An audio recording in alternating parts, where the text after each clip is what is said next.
मैं दावत ख़िताब दूँगा हमारे जामिया के उस्तादुल हदीस हज़रत मौलाना नूर हाशिम साहब ज़ीदा मजदहुम को कि वह आएँ और तलबा कराम के सामने अपने नसाहित से हमें महजूज़ फरमाएँ। अल्हम्दुलिल्लाह नहमदुहु व नस्तईनुहु व नस्तगफिरुह व नु'मिनु बिही व नतवक्कलु अलैहि व नऊज़ु बिल्लाहि मिन शुरूरि अनफुसिना व मिन सय्यिआति अअमालिना मन यहदिहिल्लाहु फला मुदिल्ल लहु व मन युद्लिल्हु फला हादिय लहु व नशहदु अन ला इलाहा इल्लल्लाहु वहदहु ला शरीका लहु व नशहदु अन्न सय्यिदना व सनदना व नबिय्यना व मौलाना मुहम्मदन अब्दुहु व रसूलुहु सल्लल्लाहु तआला अलैहि व अला आलिहि व अस्हाबिहि व बारिक व सल्लिम। अम्मा बाद फ़अऊज़ु बिल्लाहि मिनश शैतानिर रजीम। बिस्मिल्लाहिर रहमानिर रहीम। यरफ़इल्लाहु अल्लज़ीना आमनू मिनकुम वल्लज़ीना ऊतुल इल्म दरजात। सदक़ल्लाहुल अज़ीम। वक़ाल रसूलुल्लाहि सल्लल्लाहु अलैहि वसल्लम अल उलमाउ वरसतुल अंबिया औ कमा क़ाल सल्लल्लाहु अलैहि वसल्लम। मेरे मुहतरम मुअज़्ज़ज़ व मुकर्रम उस्ताज़ मुहतरम और हमारे जामिया के शेखुल हदीस हज़रत मौलाना मुफ्ती अब्दुल गफ़्फ़ार साहिब मद्दज़िल्लुहुल आली और हमारे जामिया के मुदीर हज़रत मौलाना नेअमतुल्लाह साहिब और हमारे जामिया के नाज़िम तालीमात हज़रत मौलाना मोहम्मद तैयब साहिब दामत बरकातहुमुल आलिया और दीगर मुअज़्ज़ज़ व मुकर्रम और मुहतरम असातिज़ाए किराम और दूर दराज से आए हुए दीगर अकाबिर उलमाए किराम और इसी तरीके से मेरे अज़ीज़ तलबा साथियों, अस्सलामु अलैकुम व रहमतुल्लाहि व बरकातुहू। जैसे हमारे जामिया के नायब शेखुल हदीस हज़रत मौलाना मोहम्मद इस्लाम साहिब और इसी तरीके से उस्तादुल हदीस हज़रत मौलाना मुज़फ़्फ़र अहमद साहिब ने आप हज़रात के सामने अपने चंद मारूज़ात पेश किए हैं।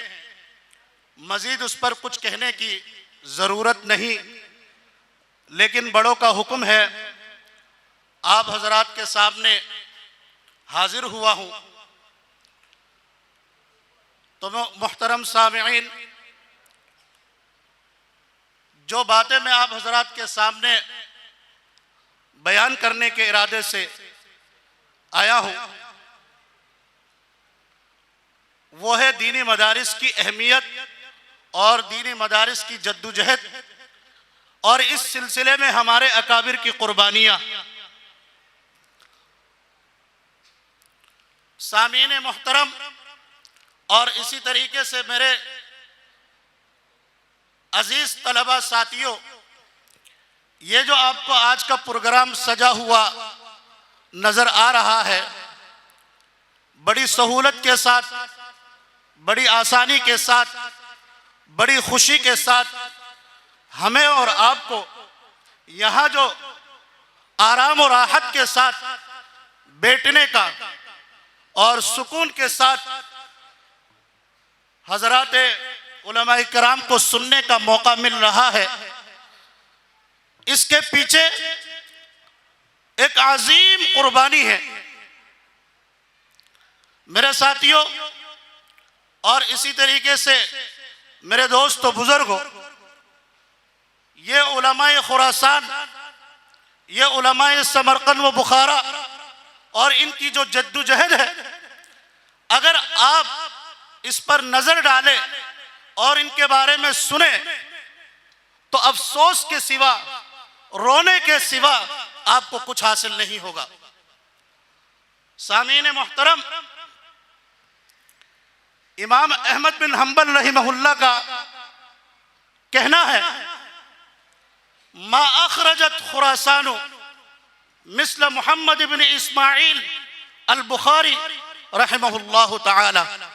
इमाम अहमद बिन हम्बल का कहना है कि खुरासान ने मोहम्मद बिन इस्माइल बुखारी रहमहुल्लाह जैसे किसी को पैदा नहीं किया। उनकी काविशें और उनकी कोशिशें और इन उलमाए खुरासान ने जो कुर्बानियां दी और जो इनके खून बहाए गए, वो सिर्फ और सिर्फ इसी उलूम नबूवत के लिए और किसी चीज के लिए नहीं। उलमा ने किताबों में लिखा है कि यही कम्युनिस्ट जो आज हमारे सामने रूस और इसी तरीके से सुपर पावर कहलाते हैं, इन्होंने इस्लाम को कुचलने के लिए अपना कुछ भी बाकी नहीं रखा, हर मुमकिन कोशिश की कि इस दुनिया से बिस्मिल्लाह कहने वाला मिट जाए। चुनाचे चंद वाकयात हमें ऐसे मिले हैं कि एक आदमी पूरे दिन इस हुलिये के साथ रहता था कि पता नहीं चले कि ये कोई आलिम है, कोई दीन का समझबूझ रखने वाला है और कोई दीन पढ़ने वाला है। और होता ये था, मुख्तलिफ मजदूरियां करते थे और मुख्तलिफ काम करते थे। रात को जब वो अपने घर आते थे 12-1 बजे के बाद, फिर अपने बेटे को कमरों के दरवाजे बंद करके बुखारी शरीफ का दरस दिया करते थे। लेकिन उनका हुलिया एक आमियाना होता था। कोई ट्रैक्टर चला रहा होता है, कोई और मजदूरी कर रहा होता है, लेकिन जब अपने घर पे आते हैं रात 12-1 बजे के बाद अपने बच्चों को बिठाकर बुखारी का दरस दिया करते थे और चुप चुप के नमाज पढ़ा करते थे। क्यों? इसलिए कि इन कम्युनिस्टों ने यह निजाम राइज कर रखा था कि छोटे छोटे बच्चों से पूछा करते थे कि तुम्हारे पापा जान, तुम्हारे अब्बा जान क्या करते हैं, कहीं बिस्मिल्लाह तो नहीं पढ़ते, नमाज तो नहीं पढ़ते, ये पूछा करते थे। और बाकायदा ये निजाम उन्होंने राइज कर रखा था कि अगर कोई इस किस्म की दीनी बातें करे, कोई इस किस्म की कुरान करीम की तिलावत करे, नमाज पढ़े, कि उनकी रिपोर्ट दर्ज करवाई जाए। यह सिर्फ और सिर्फ उलूम नबूवत को, दीन इस्लाम को मिटाने के लिए उनकी कोशिश थी और उनकी साजिश थी, उनका प्रोपेगेंडा था। लेकिन उलमा ने इस कदर कुर्बानियां दी, इस कदर कुर्बानियां दी। मेरे मोहतरम दोस्तों, बुजुर्गों, मेरे मुअज़्ज़ज़ उलमाए किराम लिखते हैं किताबों में, माँ अपने घर पे होती हुई अपने बच्चों को 6-6 महीने अपने घर में होते हुए उनको नहीं देख पाती थी। उसकी वजह बड़े हाल बना के उन्होंने रखे थे। अपने बच्चों को वहां 6-6 महीने, 5-5 महीने, 4-4 महीनों के लिए अंदर भेज दिया करते थे और फिर इस कदर वो ताले लगा दिया करते थे, मुकफ्फल कर दिया करते थे। उसके बाद फिर उसके बाहर नंगी तस्वीरें, शराब की बोतलें रख दिया करते थे ताकि ये कम्युनिस्ट, ये पुलिस जो कम्युनिस्ट पुलिस है, ये आए और देखे कि यहाँ तो शराब की बोतलें हैं और नंगी तस्वीरें लगी हुई है, यहाँ कुरान की क्या तालीम होगी, ताकि वो वापस चले जाए। लेकिन अंदर वो कुरान करीम की तालीम में मसरूफ होते थे। ये हमारे मुसलमानों के बच्चे। लेकिन हमारी माएँ अपने बच्चों को 6-6 महीने अपने घर पे होते हुए देख नहीं पाती थी। यह सिर्फ और सिर्फ इसलिए कि उन्होंने इस दीन के खातिर कुर्बानियां दी और इस्लाम की खातिर कुर्बानियां दी, उलूम नबूवत के खातिर कुर्बानियां दी। और इन्हीं के जद्दोजहद और कोशिशों की वजह से आज ये दीन हमें अपने राहत और आराम और सुकून के साथ पढ़ने को मिल रहा है, इस तरह की महफिलें सजाने को मिल रहा है। ये हालात होते थे, ये कुर्बानियां दी। और जैसे हमारे मौलाना फरमा रहे थे, असहाबे सुफ़्फ़ा वाले और इसी तरीके से मुहद्दिसीन के असफर तवील जो सफर किए, मुहद्दिसीन ने एक एक हदीस के लिए हजारों मील का सफर किए और फाका कशी किए, बेहोश हो गए। अबू हातिम मुहद्दिस रहिमहुल्लाह के बारे में आता है, हदीस के सिलसिले में जब उन्होंने सफर शुरू किया, उनके तोशा वगैरह, पानी सब कुछ खत्म, रास्ते में बेहोशी के आलम में पड़े रहे। और इसी तरीके से उनके साथ एक और मुहद्दिस भी थे, वो भी कुछ दूर जाकर वो भी बेहोश पड़े, बेहोश हो गए। और चंद दिन के बाद एक काफिला आया। जब काफिला वालों ने देखा यहाँ तो मैयत पड़ा है, मुर्दा पड़ा हुआ है, उन्होंने फिर उनकी तजहीज और तकफीन का, उनको नहलाने का, उनको गुस्ल देने का जब इंतजाम शुरू किया, पानी जब उन पर छिड़का तो फौरन वो होश में आ गए। फिर वो काफिले वाले कहने लगे कि मुर्दा जिंदा हो गया है। उन्होंने कहा नहीं नहीं, फाका की वजह से हम बेहोश पड़े हैं। अबू हातिम मुहद्दिस रहिमहुल्लाह के बारे में ये वाक़यात लिखा है। तो मेरे मोहतरम दोस्तों बुजुर्गों, शेख अबुल फत्ता अबू गुद्दा रहिमहुल्लाह ने अपनी किताब सफ़हातुम मिन सब्रिल उलमा के अंदर लिखा है, ला युस्तताउल इल्मु बिराहतिल जिस्मी, जिस्म को राहत पहुंचाने के साथ इल्म पर कुदरत हासिल नहीं की जा सकती। मेरे मोहतरम दोस्तों बुजुर्गों, इल्म को हासिल करने के लिए कुर्बानी की जरूरत है, और इन्हीं कुर्बानियों के नतीजे में आज ये इल्म हम तक पहुंचा है। तो जो मेरे अजीज तलबा साथियों, बिलखुसूस दौरे हदीस से फारिग होने वाले इन्हीं तलबा के लिए मेरी चंद नसीहतें हैं। आप इन नसीहतों को अपने पल्ले बांध लें, इंशाअल्लाह कामयाबी आपकी कदम चूमेगी। सबसे पहली नसीहत तो यह है कि आप शुक्र अदा करें, इसलिए कि अल्लाह पाक ने कुरान करीम के अंदर फरमाया, लइन शकरतुम लअज़ीदन्नकुम वलइन कफरतुम इन्न अज़ाबी लशदीद। अगर आपने शुक्र अदा किया तो इस शुक्र के नतीजे में आपका इल्म बढ़ता जाएगा, आपका इल्म बढ़ता जाएगा। अगर आपने नाशुक्री की फिर अल्लाह की पकड़ भी बहुत सख्त है। तो मेरे अजीज तलबा साथियों, बिलखुसूस दौरे हदीस के जो ये फुजला फारिग हो रहे हैं, सबसे पहली नसीहत, सबसे पहली बात यह है कि आप शुक्र अदा करें, आप शुक्र अदा करें। उसके बाद जब आप इस मैदान से जाएंगे बाहर, तकवा को इख्तियार करें। और अभी भी उसके बाद भी, या अय्युहल्लज़ीना आमनुत्तकुल्लाह व कूनू मअस सादिकीन, सच्चे लोगों के साथ हो जाए, सादिकीन के साथ हो जाए, और किसी बुजुर्ग की मजलिस को अपने लिए लाजिम कर ले। इससे आपकी तकवा, तहारत और आपकी तस्किया के अंदर इजाफा होगा।